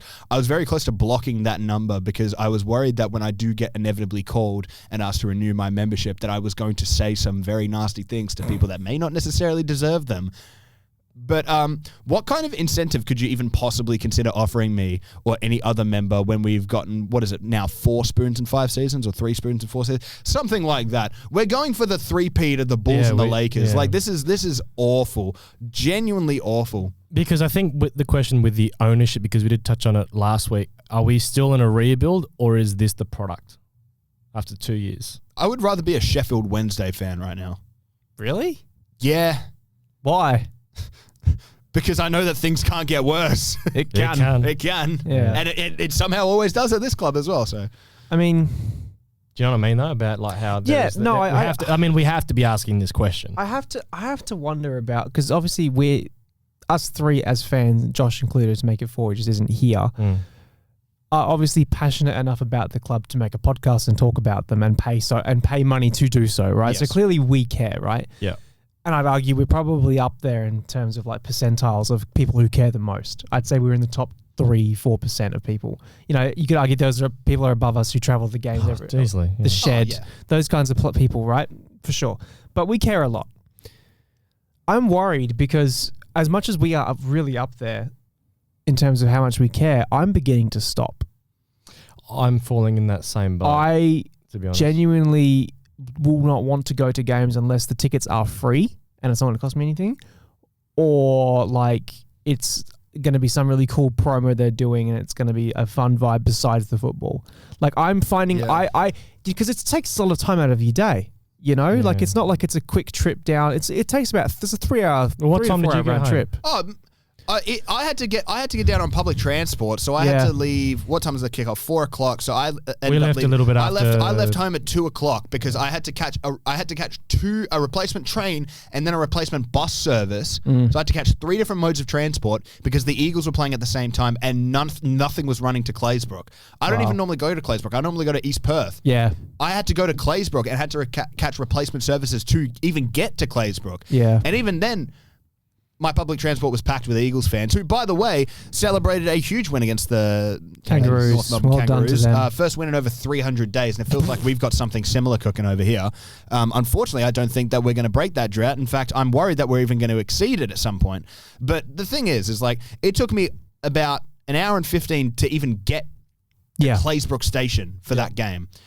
And then after the game finished, it finished, we were in the members' lounge till probably about 7 o'clock or something like that. I didn't end up getting home until I think about 8:30, which is ridiculous because I made a day out of the Glory and it took 6.5 hours out of my Sunday. Yeah. You know what I mean? Like, But even like football takes about 3.5 hours. I turned down a shift anyway. at work to go to the game, bro. Yeah. Like, I know people are going to say that we only really sort of, that we benefit more from when we lose, but you know, as a podcast, we probably do because if I've read that right, it is 1 win in 10. Oh no, I probably messed it up. I've messed it up probably. 9. Sorry, 1 in 9. 10 next week. 1 in 9. It'll be 10 probably after the Mariners. Yeah. 1 in 9 or 2 in 11. But yeah, like I'm struggling to find reasons to spend $45 on a ticket. Oh, I'm so fucking to be honest. bored. You know what's cool? When I was thinking about buying tickets, I put the Sterling code in and it still worked. And then they give away 100 of those for every game week, and no one had used them, so there's still codes available right 2 hours before kickoff. Jesus Christ. So like that, how the fun is that? But yeah, like I don't know. I feel we said this a lot last season, where I feel like the club's really lost its identity. And we're just kind of a football club. We're not Perth Glory. The funny football thing club. now is that we had all these concerns about losing our identity when we were possibly getting bought out by Red Bull and the Qataris at the start of when Ross was looking to take us over. We were worried about like, we can't let that happen because we're going to lose our identity. What kind of identity do we have now apart from being just fucking losers? Like what kind of identity is there? Like we suck. That's our identity. We're a disappointment. Remember the stat that I told you? Was it pre-game? About the amount of home wins that we've had since the Pellegrini group took over. It was 6, I think you said. Out of 30, wasn't 6 out of the last 30. We've had about 30. Since Pellegrini took over, 6 home wins out of 30 games. Yeah, meanwhile the opposition had won about 60% of the home games that we've had under Ross Pellegrini. Long gone are the days when you turn up to HBF, even if we were shit, versus a top-of-the-table team, and expecting us to get something because HBF was a fucking fortress. Usually it'd be 8 Long wins. gone are those days. 8 wins, 8 home wins a season. 8 out of 12, 8 out of 30, whatever it was. Yeah, we would lose every game away, but we'd get all our wins at home. Yeah, exactly. Yeah. Exactly. Long Against gone are those days. Yeah. Long gone are those days. There was seasons where we maybe lose 2 games, have 6, 7 or 8 wins and 2 or 3 I remember draws. us. I remember us losing the Melbourne victory game 2-0 when Ola Toivonen scored the free kick and Cascais Honda scored. Oh yeah. I remember being shocked and devastated that we lost at home. I forgot what it was like to lose a game at home. I was just like, shit. When was the last time I've been to a Perth Glory game and seen us lose at home? Like the Popper season, we killed teams at home. When was the last time I've genuinely been to a home game and watched us play it off the park? Kenny seasons, like we would very rarely lose at home. And even when we'd lose, you'd very rarely see us just get dominated and played off the park. For sure. Now every single home game, I go into it not only expecting us to lose, but I go into it expecting us to get played off of the park, which is outrageous. And we're always surprised when it's for a league win. that's as tight as the A-League is as well, consistently every single season. It is disgusting how bad we've been in terms of our home form. Yeah, there's no excuse for it.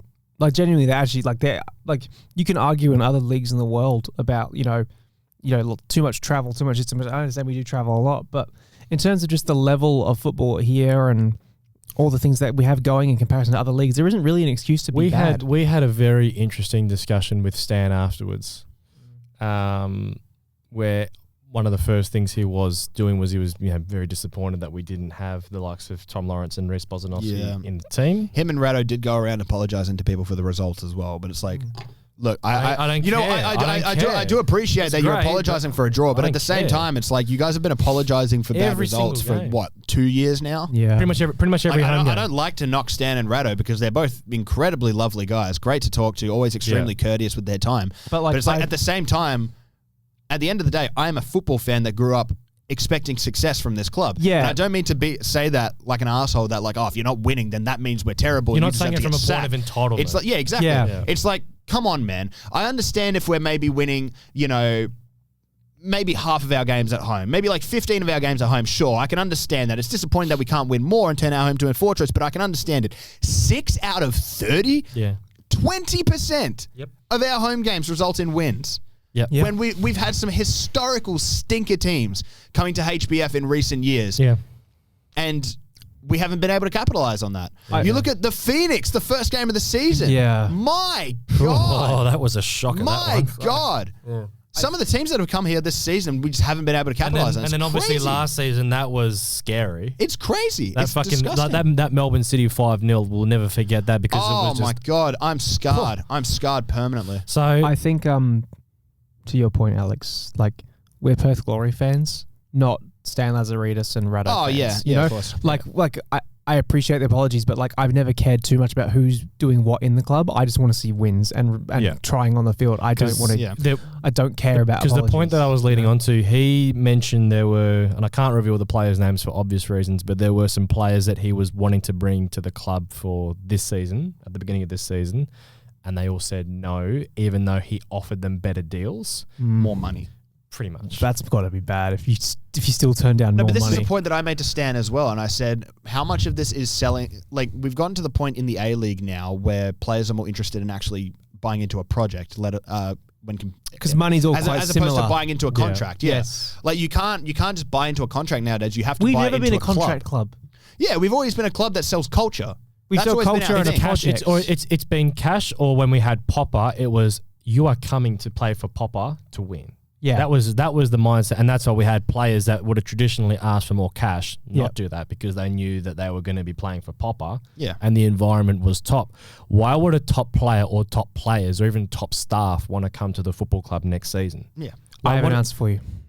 Before you do, because like the broader point, we've had 2 years now to see what the ownership group are wanting to do, and if you had kept your ear to the ground and heard some things around the traps, there were some.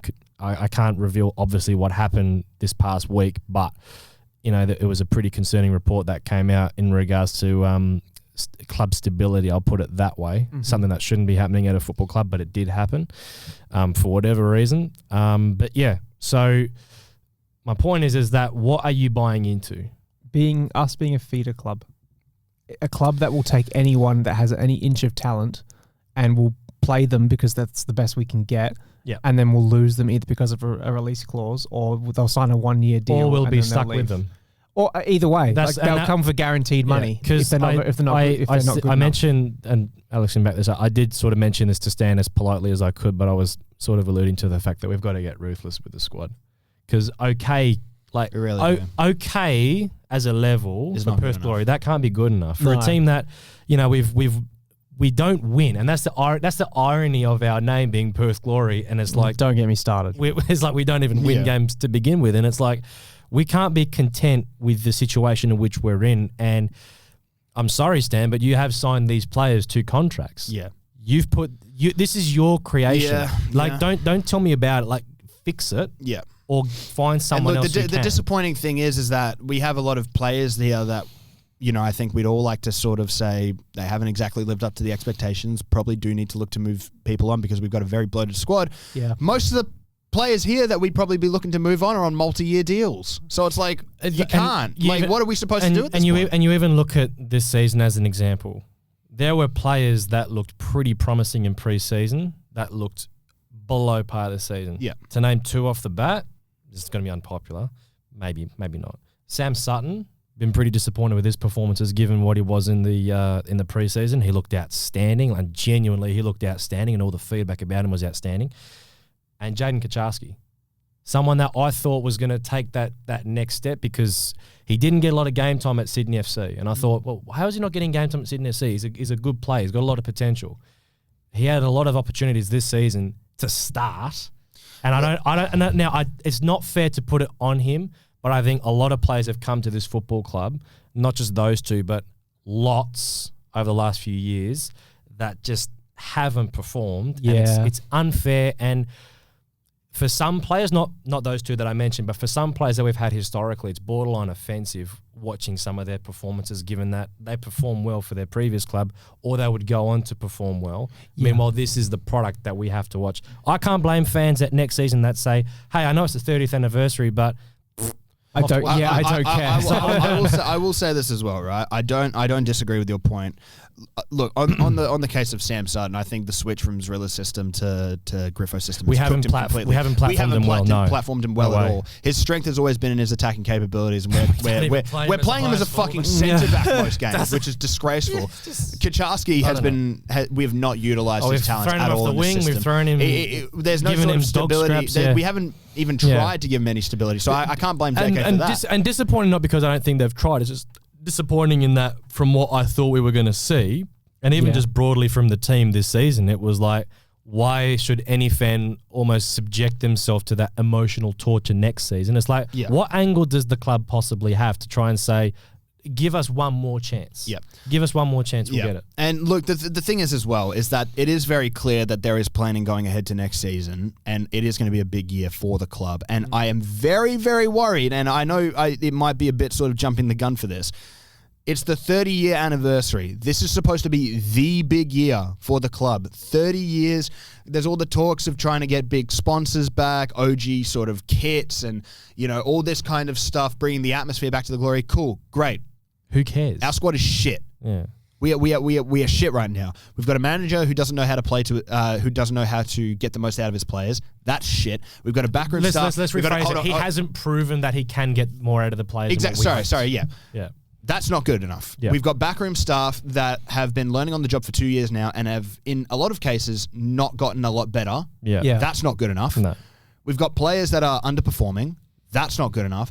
Across the board, at every single level of this club, we are not good enough. From top to bottom. from I really emphasize from top to that bottom, point. From pillar to top post. to bottom. We are It is from top to nowhere bottom. near good enough. So for the 30th anniversary next season, as much as they want to big it up as a big year for the club, sure, maybe you do drum up some interest because, you get to, old sponsors back and some cool stuff and maybe reinstill the feeling for a little bit. If we don't go out there next season for our 30th anniversary and actually start winning games at home, more importantly, What's the point? what is the point? Yeah. So the year after, when it's no longer the 30th year anniversary, when you maybe don't have those, That retro interest. kits and retro sponsors and all that sort of nice little nostalgia. Next year, or the year after, when you don't have that and it's 31 years on, who the hell is going to care? Who the hell is going to care? And this is another thing as well, because we talked to Stan as well, and there's very obviously some planning going into next season's squad. One thing that I was a bit disappointed to hear is that Tom Lawrence still, by his own words, there's no clear time as to when he will be back. We initially thought that it would be after the stretch of away games, that he'd be back for this game. That turned out to not be correct. And then we thought that it might have actually not been this game, but he might have been back Mariners. for after the international break. And then That's what we're looking at. Yep, he might have been back after the international break. It's going to be longer than that. So, James really? said, it's looking like he might only be in for the last 1 or 2 games of the season. And for a guy that is in on very good money and provided some very good quality, don't get me wrong, how the hell am I supposed to, going into next season, even though he is a quality player, how am I supposed to be confident that this is going to be a guy that's going to be able to change our fortunes? Because I can assure you, when we had Diego, even as old as he was, Played and pretty much every single game. played every single game. Pretty much all of them. Would have played every minute if he would, if he could have. And this was a guy that was approaching his 40s. Yeah. Tom Lawrence is only just freshly hitting his 30s, and he's dealing with injury issues this serious. And I don't want to give shit to Tom Lawrence because he's a fantastic It's just player. broadly for us Fantastic with our technical squad player. planning that we've got to make some big decisions. And the fact is, from every sort of word that we've heard, it looks like the ideal sort of scenario by the own admission of people at this club is that they want to keep people like Tom on for next season, which is like, I understand the want to keep top players or top quality players at the club, but at the same time, why?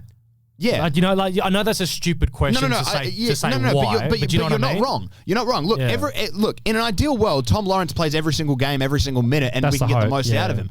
Fantastic. Great.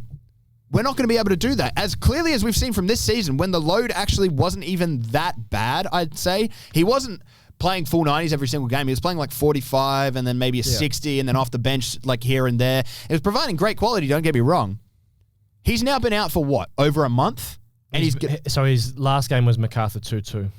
And that was Mid-February, I want to say. Over a month. And he's going to be out for another over a month. That MacArthur game was the 6th of February. Yep. And this isn't, from what we've heard, this isn't like a bone break or a muscle tear or anything like that. Plantar fasciitis. This is plantar fasciitis. Yeah. This is something that is going to be a reoccurring issue. Could be. In a lot of cases, it's a reoccurring issue. Yeah. A lot of cases. We hope it's not, obviously. This isn't like an impact injury that's like, oh, bad luck, he'll get better, he'll come back stronger. This is it's most likely going to be a reoccurring issue. So the thought is, for me at least, why are we so set on the idea of, oh yeah, don't worry, we'll have Tom back next season? What if we don't?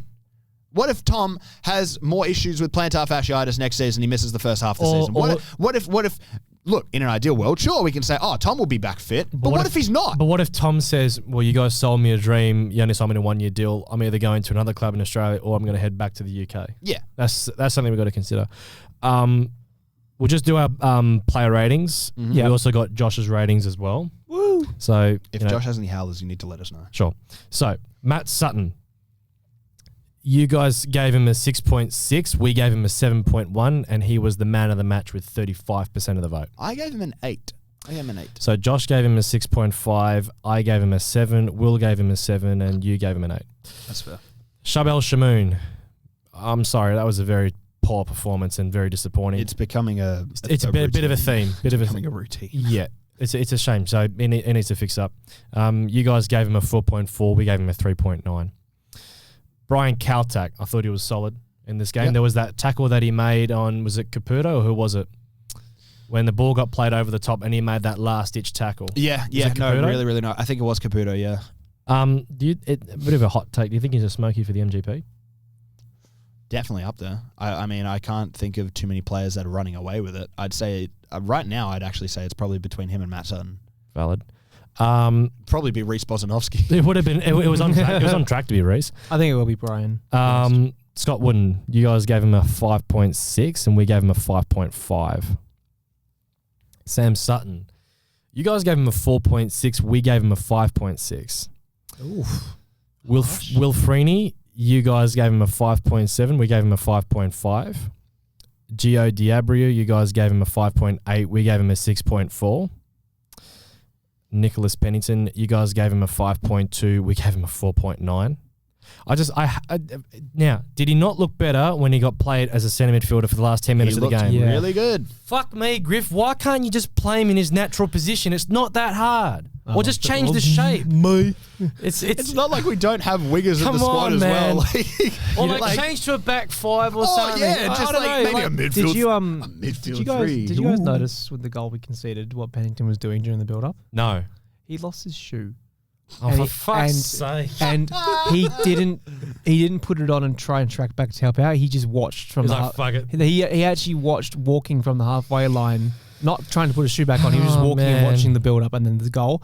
He saw it. I was watching him. He saw it go in and he just didn't have any reaction. Just turned around, put his boot on and waited at the halfway line for everyone to come back. Well, that just sums it up, doesn't it? He just didn't I've seen players lose a shoe, put it back on as soon as they can, or even go without a shoe. Just hold on to the boot leg and it, run. and because they know that he's a winger or a midfielder, he needs to get back and help out. No, and then he just watched. I was just like, really, like. But it shows that I know Griff mentioned mentality in the presser, but it's like no, mentality would have been from minute 0 to minute 90 that we were desperate to win, and I'm sorry we didn't see it.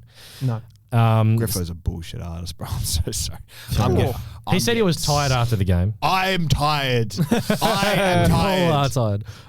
Seb Despotovsky, you guys gave him a 4.3. We gave him a 4.6. I liked how we put him in his more natural position, but I think the output wasn't great. Yeah, I think that missed chance in the first half really sort of damaged his rating a lot. But to be fair, you've got to finish those. You really got to finish those. Yeah. But like in terms of his positioning and like on the ball, he looked a lot better. Like shocker. He looked more comfortable. You play him in his natural position and he does well. Yeah. Like shit. Sure. Adam Taggart, you guys gave him a 5.6. We gave him a 6. I do just want to say, like, I know we bagged him out a fair bit, but genuinely. Who's we? Me. And I have no shame. But anyway, congratulations on breaking the record. It is a really impressive achievement. Like, It's and very.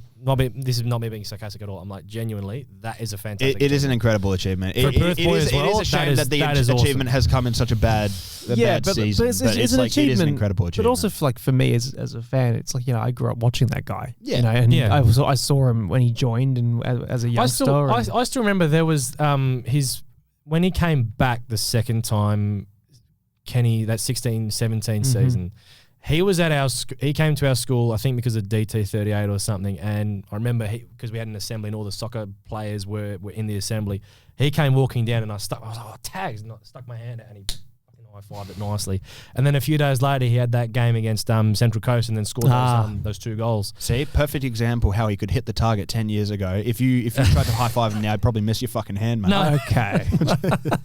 I do kind of want to know why he was do you think he was number 26 when he first started? Because just that's the only number available to him? Because then he moved to 22. I was like, I wonder if 20s have mean something to him, I wonder. Maybe. I don't know. I'd like to know. Yeah, anyway.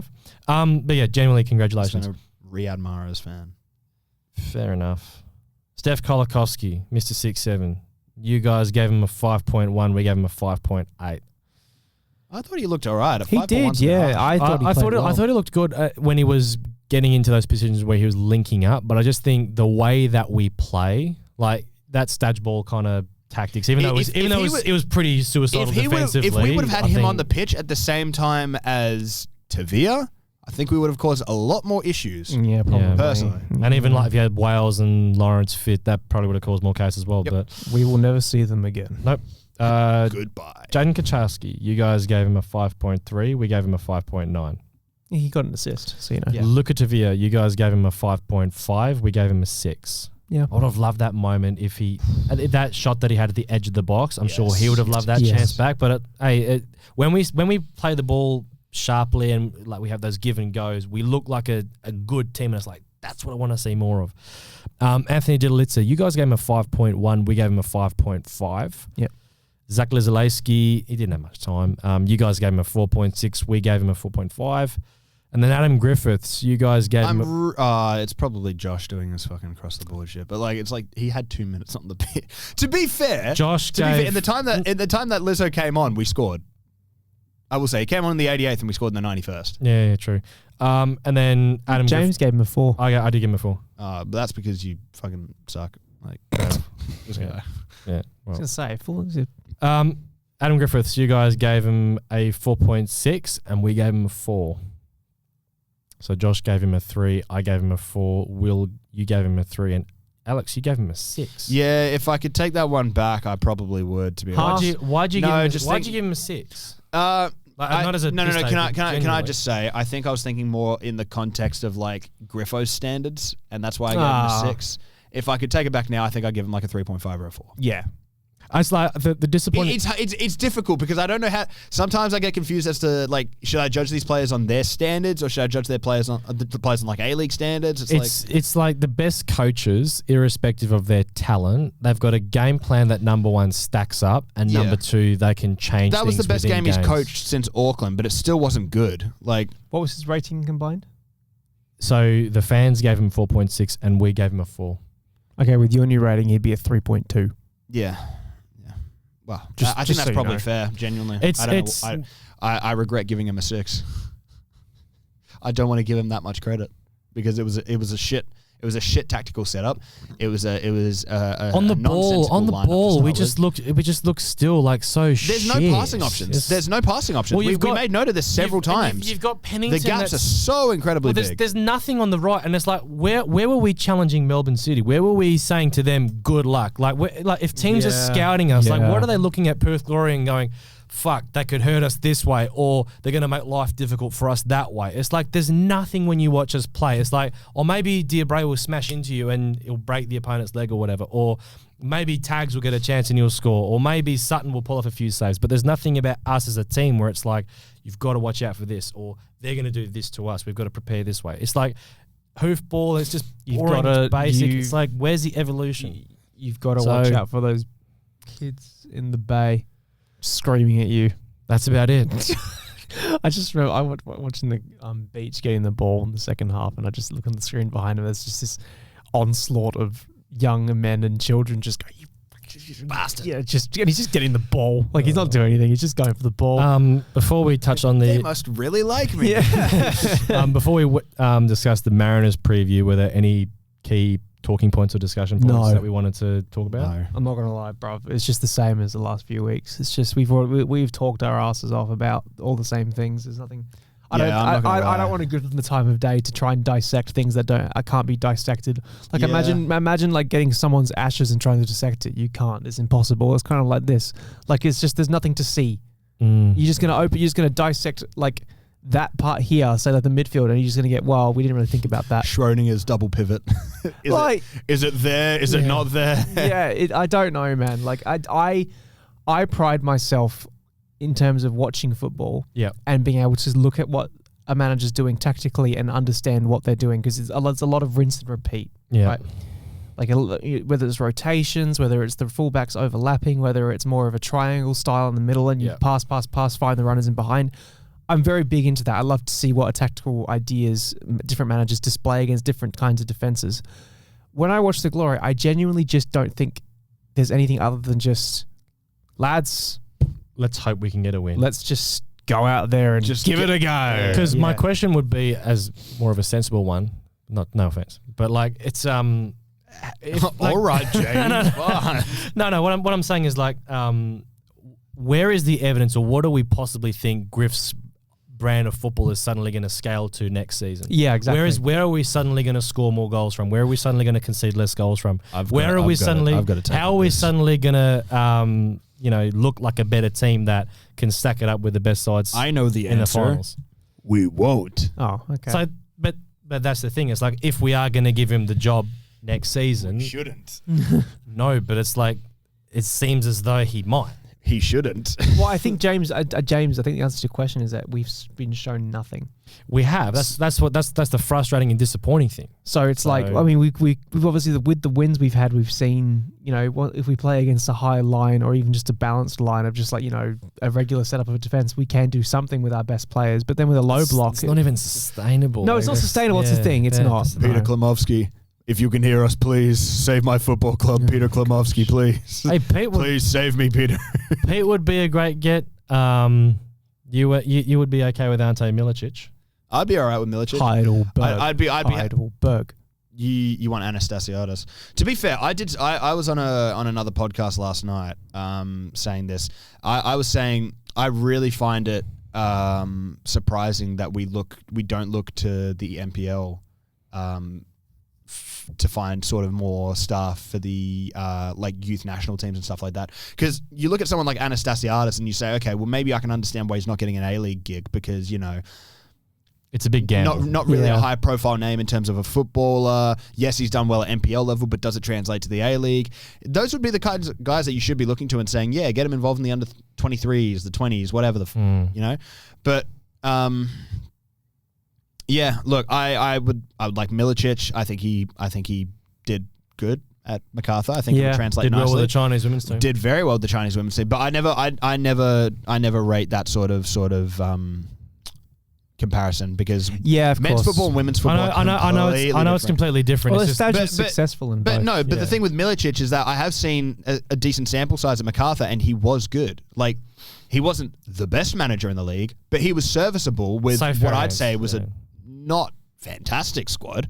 I think with the right backing, he could do well. Klimovsky would be a fantastic I'm get. just saying. Plays great football in Malaysia, played great football in Japan, and even though he wasn't getting results, I think he had a shit squad in Japan. I think he's got a shit squad with Malaysia, and I think he plays good football. Like, I honestly nowadays I honestly care less and less about getting results. I just want to see good football. But I really just want to see good football. And that's going to be that for me should be the question that the football club hopefully are asking themselves. I don't know if they will though, but it's like who's going to actually, based on evidence, provide a brand of football that Perth Glory members and fans are going to be, one, engaged with, and two, want to come back and see every week. You know what my problem is with this club is that I feel more and more, especially with the new owners, that they think that it is completely fine to treat us like we're some sort of fucking NBA club or, you know, some fucking dog shit high school. They kind of do the same at Catania as well, man. Dog shit high school NFL team where they got the cheerleaders out. It's like, yeah, go team, go Glory. It's just like, fucking play football, man. Like, please, like, God. Like, I understand if we can't win every game, but it's like, I don't want to turn up and pray to God that we're going to have good moments. Yeah. That's the problem. I think that we've become way too accustomed at this club. It's hopeful. It's all like showing up to games hoping for moments rather than showing up to games to see good football. We show up to games to see moments. We don't show up to games to see football. So when we show up to games and there's no moments, then we leave empty-handed. Yep. Whereas even if we go to a game where we lose narrowly or whatever, heartbreaking fashion, whatever, if we play good football, at least I can sit there saying, that was a good passage of play. Oh, we can get something here. Oh, every time we get on the ball, I think we can do something. I don't think that with Griffo. The only ever times that I think we're ever going to get anything with Griffo is just by praying to the gods that the other team just gifts us something. We literally showed more progression under Stadge. We did, and that's the disappointing thing. That was more entertaining as well. But even though we were shit under Stadge and we had the worst and the worst sort of stabilization the club has ever had.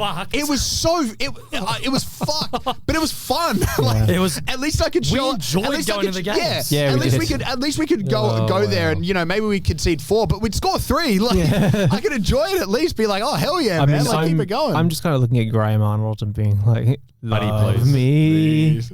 I'm so low. No, the TikTok. Love me. Love me. Speaking of which, one of Arnie's former club, Central Coast Mariners. So we've got them after the international break. Yes.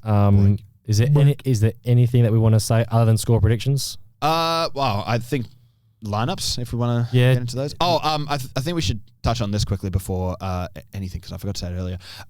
Prayers go out to Trent Ostler right now, out for the rest of the season with a broken jaw. So Luke Bodner as well. Luke Bodner broke his leg in the most recent NPL game between Red Star and Glory NPL. So my former GOAT, my thoughts go out to you. So your lineup. Look, I think we need to drop Shamoon. It's about time, bro. Fair. It really is. Yeah. Rizzo, you're back in. No. Oh, I know. Le Bib. I thought so. Yeah. Wait. I'm putting him in. I would like to make a few changes to the back line now, because I've genuinely gotten to the point where I'm sick of seeing people put up shit performances and get starts. I would rather we put in some of the younger guys and actually give them a proper chance for maybe 1 or 2 games, rather than chucking them in for 45 minutes at fucking striker. Let me guess. Would you go with Lizzo and Shut up. Let me finish. Right back Labib, 2 centre backs, Kautak, Lizzo. Yeah, I thought so. Left back Sutton. Yep. Double pivot. Look, you're not going to like this. I want to see Pennington in the double pivot, and I don't care what you say, James, because you can't say that when I've not said anything, dickhead. Well, guess what? You said yesterday at the game when I suggested a Pennington in the double pivot with Diabreu, you said, that would stink, man. I don't like Penno on the double pivot. Season. Oh, don't okay, exercise sure, context. Buddy. Yeah, sure, whatever. Context. Whatever. Chuck him in. Odd of you to talk about exercise, mate. No, but I'd have Pennington. I'd have Pennington and look, either of Diabreu or Freeney. I don't really mind. Freeney and Pennington. Just chuck them in. Yeah, Freeney and Pennington. Care. I'd say. Or play midfield 3. Even better. Front 4, I would also like to see a bit of rotation with some youngsters being given a chance. I want to see Didu get a start off at the left wing. I thought he looked fantastic when he came on, physically imposing, played really smart, made really nice movement and runs. Let me finish. Hurry up. We've running out of time, Alex. You need to stop this, bro. Like, honestly. Right wing. I'll have Kaczarski with 6-7 off the bench, and then up top, Tags and Tavia. I would like to see at some point us starting Tags and Kaczarski as a strike partnership, with Kaczarski playing a bit more of sort of like a second striker or something like that. But I just don't have any confidence that Griffo's going to, bang 2 fucking brain cells together to start a fire. So why are you using my fucking it's a good analogy. It's a very good analogy. Oh my God. Yeah, probably do need to rub my own 2 brain cells that I used to watch Glory to start a fire. But anyway, Will, would you make any changes to the lineup? Or? I mean, apart from moving Panting off the wing, like I think Collar needs to start again with Tags up top. Yeah, and they just need better service on the wings. I would be fine with starting Collar at either wing. I just would like to see Dudu get a start. If he starts over JK at right wing and maybe JK starts up top with Tags, that's fine. I just think you need to. Yeah, that's fair. I think you. I do want Didu to start. I would go with Collar, Tavia, Didu, and Tags. Okay. Go full. That's fair. Would you have Collar off the right? I'd have because I like Didu off the left. I really like Collar and Didu can swap. I like to or Tavia, like all 3 of them can swap. I want it to be fluid so we can cause a bit of chaos because that's a good idea. Almost, I hate it almost like a 4-2-3-1. Play just play the ball on the ground, guys. You're a much better team. Like we just aren't equipped for fucking hoofball. So score predictions, please. Alex, 1-1. I'm gonna say 3-1 to the Mariners. I'm gonna say 2-1 Central Coast. Fair. I think it'll be. They're on form. I think I know. But I know they got tickled and fiddled by Melbourne victory, but who doesn't? I just think it'll be a boring 1-1 draw again. To be honest, I don't see anything special happening. I just think that we're being set up to be very disappointed. Though, to be fair, we have the international break now, so we don't have to worry about being disappointed. Oh, psych. Just kidding. You've got the Socceroos with, to watch with Aura Mobile, with Martin Boyle, with Denny Urich. Woohoo! Yippee! Huzzah! Score! Fuck! Yeah, you got that to be excited about. So I can't wait to watch us play some second string bums against Curaçao and fucking lose 1-0 or some shit. Sounds amazing. Anyway, that's about it. Oh, and just lastly, shout out to that one older gentleman that stopped us in the members lounge. In the members lounge when James was getting a beer because he's an alcoholic. Someone called out to us and said Glory Days, and we he said, "Are you guys from the Glory Days? Are you guys from Glory Days?" And it was like, and I was like, yeah. And it was like, didn't he say, like, I love your stuff? Or was like, you do? Yeah, I love the. I think he said I love the pod. Yeah. I'm really sorry. Normally, I'm better with sort of fan interactions and remembering what people say, but it's just because I was so zoned out going into that game because I was so certain that we were just going to get bombed off the park. Because I'm a pisshead. Apparently, I was too concerned about getting a beer. So, yep, sorry. How much did the beer cost you? Like $12.50 or something, I presume. Yep. Yeah. Anyway, shout out to you, my friend. Shout out, Yeah, mate. shout Thank out you to for you. watching. Shout out to all the people that interact with us and support us. It's very much appreciated. As always, we'd like to thank you all for joining us for another episode. Make sure if you do want to sponsor these episodes, reach out to us. Even if you just want Comment your names on an ad and read or like and something, it'd be share. comment, like, and share, definitely. And subscribe. And subscribe. That's the most important thing, personally. But yeah, sponsor us, please. We need money. Oh my God, we need money. Money. Thank you all so much. We will see you all after the international break. Hopefully, I don't break my neck in anticipation for how badly we're going to play against the Mariners. But I'm sure we're going to be just fine. We will see you all when that happens. And until the next episode, it is bye for now. Bye.